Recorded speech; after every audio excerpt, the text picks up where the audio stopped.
La vie au-delà de la vie.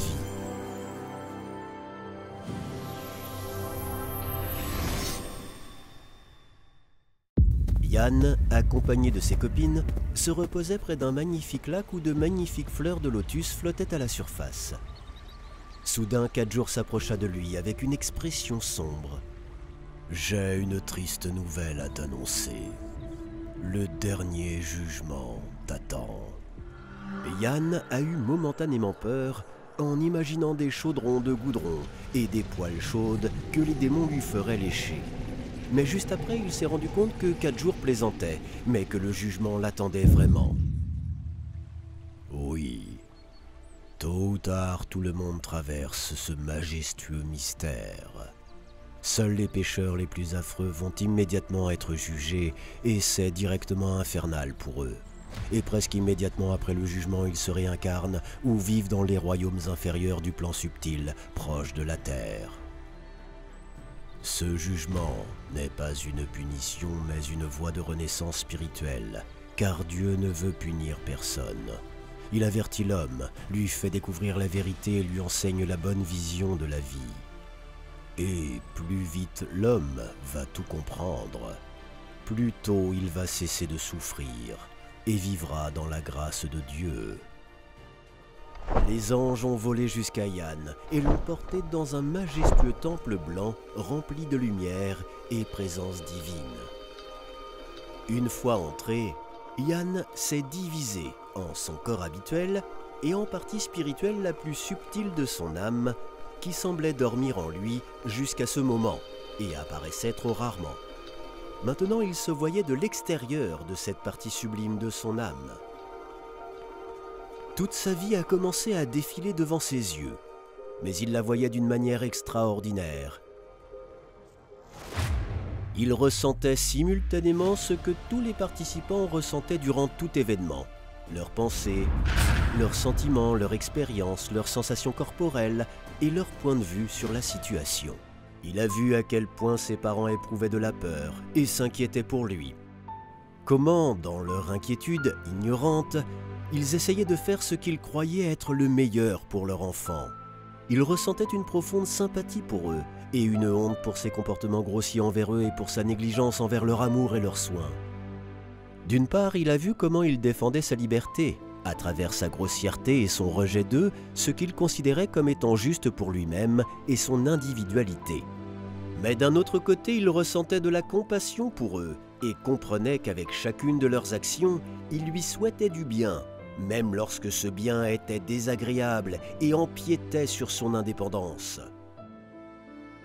Il a vu comment il le forçait à aller à l'école, à faire les devoirs, comment il résistait constamment à toutes leurs tentatives de l'éduquer, et comment sa grossièreté et ses constantes accusations concernant sa liberté et ses intérêts étaient douloureuses et désagréables.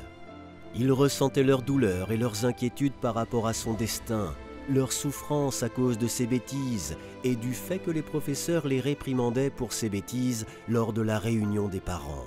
Il se voyait comme un élève à l'école alors que les enseignants, dans leur ignorance désintéressée, essayaient sincèrement de le rendre meilleur et de lui transmettre ce qu'ils considéraient comme une connaissance. Il a réalisé à quel point c'était difficile pour eux de faire face à sa résistance constante et à sa mauvaise conduite. Le voici après avoir insulté le professeur d'algèbre, quittant la classe avec audace, faisant tomber les livres de son bureau et claquant la porte. Une autre fois, lui et ses amis versent de la colle sur une chaise, et l'enseignante s'y colle, se lève brusquement, perd l'équilibre et tombe sur le côté avec la chaise. Il ressent sa douleur et son expérience de cette moquerie stupide. Il est mal à l'aise et a honte de cet acte. Ici encore, il fixe un seau d'urine au-dessus de la porte et lorsque l'enseignant entre, il est trempé par son contenu. Il ressent l'embarras du professeur, sa colère impuissante et son agacement envers les élèves. Cela fait surgir un sentiment de culpabilité et de regret par rapport à cet acte. Ensuite, lui et ses amis se moquent et frappent un faible étudiant nommé Goga, en se moquant de lui. Il tire douloureusement son nez et lui donne un coup de pied par derrière, et lui-même ressent la douleur, la peur de Goga et son état réprimé. Un sentiment de chagrin et de compassion surgit en lui à cause de cet acte. Ici, il est lui-même battu par des ennemis de la classe d'à côté devant toute l'école. Il le pousse dans une flaque d'eau sale, il se lève tout mouillé et ses agresseurs se moquent de lui. Il ressent leur état d'autosatisfaction moqueur. Et il devient triste parce qu'ils détruisent leurs âmes comme ça, en cultivant des qualités négatives à l'intérieur d'eux. Plus tard, envahi par une rage impuissante, il s'imagine en train de battre, torturer et détruire ses ennemis. Bien que ce ne soit que son imagination, il ressent vraiment leur douleur et leur tourment, cependant sous une forme plus faible qu'elle ne le serait en réalité. Il avait des remords d'avoir laissé la méchanceté et l'esprit de la vengeance prendre le dessus sur lui, et s'était permis d'imaginer toutes ces scènes cruelles. Ici, il est devenu ami avec Ina. Il voulait juste du sexe, alors qu'elle cherchait l'amour de sa vie. Il avait honte de l'avoir simplement utilisée sexuellement, et lui, à part la possessivité et la jalousie sans fondement, n'avait rien à lui proposer. Il n'y avait pas de véritable amour. Il sentait son implication émotionnelle avec lui, ses sentiments, ses pensées constantes à son égard et son soin, et en même temps sa propre froideur, son indifférence envers elle. Il se souvenait de ses reproches constants et ses paroles vexantes qu'elle avait profondément ressenties et dont elle avait souffert, et qu'elle n'avait pas reçu cet amour et cette tendresse qu'elle voulait de sa part. Comment avait-il pu la tromper avec une femme dans les toilettes lors d'une soirée arrosée, et quand elle avait découvert cela et que c'était devenu difficile pour elle, elle s'était mise à pleurer. Il lui avait craché dessus et était parti sans même essayer de la consoler.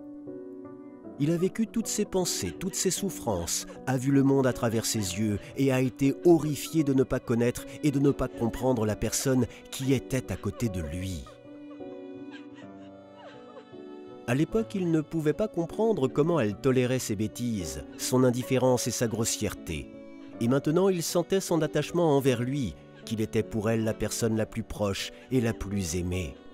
Il s'est senti très mal de l'avoir traitée si mal, sans comprendre ni répondre à ses sentiments. Comment elle avait supporté toutes ces bêtises et ces insultes? Il ressentait une profonde pitié pour elle, qu'elle s'était impliquée avec une personne aussi stupide et insensible que lui.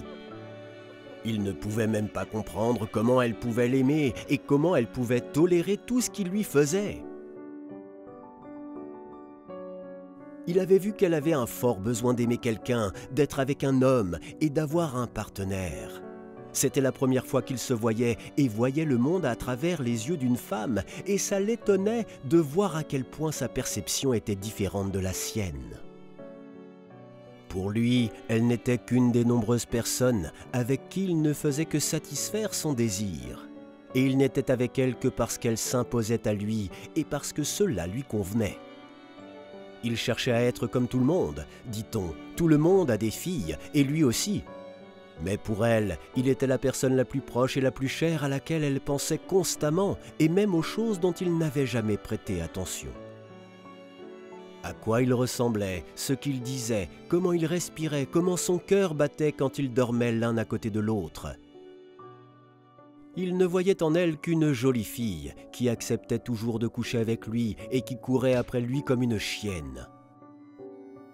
Il était complètement indifférent à ses émotions, ses pensées, elle et son monde intérieur. Il ne vivait que dans son prisme de perception. Et à la fin, il lui avait causé tellement de douleur avec son suicide qu'elle avait senti que sa vie s'était terminée. Il ne savait même pas et ne pensait pas à quel point elle était sensible par rapport à leur relation et sa mort. Il est devenu très triste à cause de son insensibilité, de son mépris pour la personne qu'il aimait tant et qui était si attachée à lui. Il se sentait complètement indigne et ne méritait pas un tel amour. Il n'était digne que de jugement et de mépris de sa part et de la part de tous les autres. Il était étouffé par des larmes de remords par rapport à son attitude impitoyable et grossière envers tous, à son égoïsme, par rapport au fait de ne penser qu'à lui-même, au fait d'avoir négligé les sentiments et les désirs des autres. Il a vu de l'extérieur son attitude envers ses amis et ses connaissances. son arrogance constante et sa comparaison douloureuse de qui est le plus cool, qui est le plus riche et qui a une meilleure apparence. Sa jalousie envers ceux qui, selon les normes d'une société malade, paraissent meilleurs, plus intelligents, plus riches, ceux qui ont plus de succès, des filles mignonnes et des voitures plus luxueuses. Il a vu la nature fabriquée de ces comparaisons, leur stupidité, la façon dont elles s'imposent à travers les films, les conversations entre eux, le désir constant de supériorité sur les autres, le désir stupide d'avoir tous les atouts du succès imposés par la publicité, les émissions télévisées et la communication avec eux qui sont préoccupés par le prestige et ayant le même sang-froid que lui. Il visait constamment à ressembler aux héros de cinéma les plus stylés et aux personnages de son entourage. Il trouvait à la fois amusant et honteux de se livrer à de tels jeux insensés de sang-froid, d'envie et de comparaison, tout en se considérant comme spécial, le plus intelligent et libre des conventions de la société, puisqu'il était entièrement composé de ses idées et ressemblait à tous les autres garçons de son entourage. Il se sentait complètement imbécile, un perroquet répétant les mots des autres comme un singe imitant tout ce qu'il voyait. Il sentait qu'il ne pouvait plus être aussi idiot, qu'il était dégoûté par lui-même, mais en même temps, il ne savait pas comment être différent et comment changer. Il ne voulait plus vivre comme ça, mais il ne savait pas comment tout changer d'un coup, en ayant peur et honte de son existence. Après l'épreuve effrayante, Yann s'est adressé à l'ange.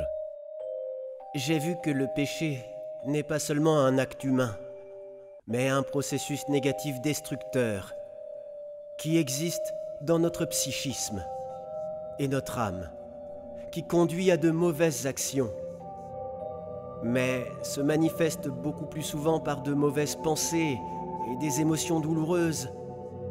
Cela fonctionne comme une maladie dans un corps physique. Presque toutes les maladies chroniques du corps sont le résultat de processus destructeurs de l'âme. J'ai vu en moi l'avidité, la jalousie, la vengeance, l'offense, la lâcheté, le jugement des autres et les qualités initialement agréables, comme l'égoïsme et la complaisance.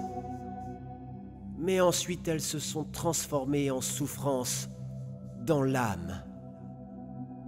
Si quelqu'un voit que les autres sont plus cool, qu'il leur manque quelque chose, ou que les choses ne se sont pas passées comme ils le souhaitaient, j'ai vu qu'à cause de ces processus négatifs, je ne pouvais pas être heureux, rester dans la grâce et l'amour qui m'ont été donnés par Dieu. Que devrais-je faire pour arrêter ces réclamations douloureuses du psychisme et retrouver la joie, l'inspiration et l'état sublime qui caractérise une âme saine? Avant tout, vous devez voir tout le spectre des états négatifs en vous et admettre qu'ils sont mauvais, car ils existent tant qu'une personne croit que les avoir c'est normal et qu'elle ne peut pas s'en passer. Quand elle s'accroche à ces états, les justifie de toutes les manières, les considérant même utiles par rapport aux mauvais phénomènes de la vie de son point de vue. Lorsqu'elle reconnaît cela et veut se séparer de cette saleté, elle doit voir sur quel mensonge se basent ces choses qui existent en elle. Peut-être cette personne croit-elle qu'elle a le droit d'être mauvaise si les autres ne font pas ce qu'elle veut, que quelqu'un lui doit quelque chose, que chacun est obligé de la traiter d'une certaine manière, ou qu'elle s'exalte, se loue, s'efforce en raison de cela, en essayant de stimuler son centre de plaisir, puis elle se fâche que personne ne la reconnaisse, ne la considère pas si géniale que ça. Ou elle commence à imaginer ou à se souvenir de diverses situations négatives et commence à avoir peur qu'elles apparaissent, à se décourager ou à s'énerver contre tout le monde. La méfiance et la colère surgissent en elle contre ceux qui sont censés revendiquer sa place ou son statut sans se rendre compte qu'ils lui ont été temporairement donnés par Dieu et peuvent également être retirés par lui. Lorsque vous verrez tous ces mensonges et que vous les exposerez, refusant d'y succomber, les remplaçant par des pensées positives, ainsi vous vous débarrasserez de vos péchés et vous serez dans un état de félicité infinie, initialement donné par Dieu à votre âme. Après le terrible jugement, une compréhension accordée par Dieu est soudainement tombée sur Yann. Dieu est infini en tout, et avec le paradis, il a créé des mondes aussi durs à vivre que notre terre, car il ne pouvait pas en créer un sans créer son opposé. Il ne pouvait pas créer le paradis sans créer l'enfer, car il est la plénitude. Pourtant, l'enfer et le paradis, le bien et le mal, l'ignorance et l'omniscience, il les utilise pour que les âmes acquièrent des expériences temporaires de toutes ces diverses émotions et atteignent une compréhension complète de Dieu et de sa création infinie, et deviennent comme lui.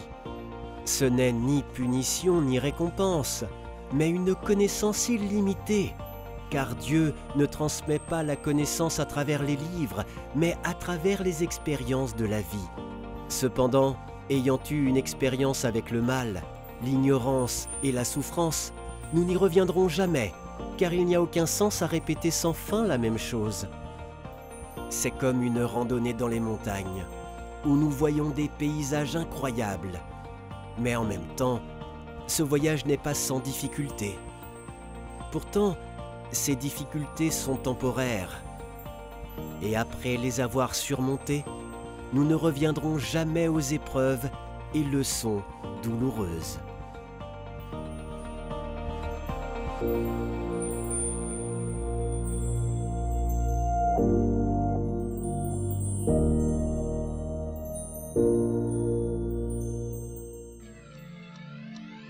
Le dessin animé est basé sur le livre « La vie au-delà de la vie ».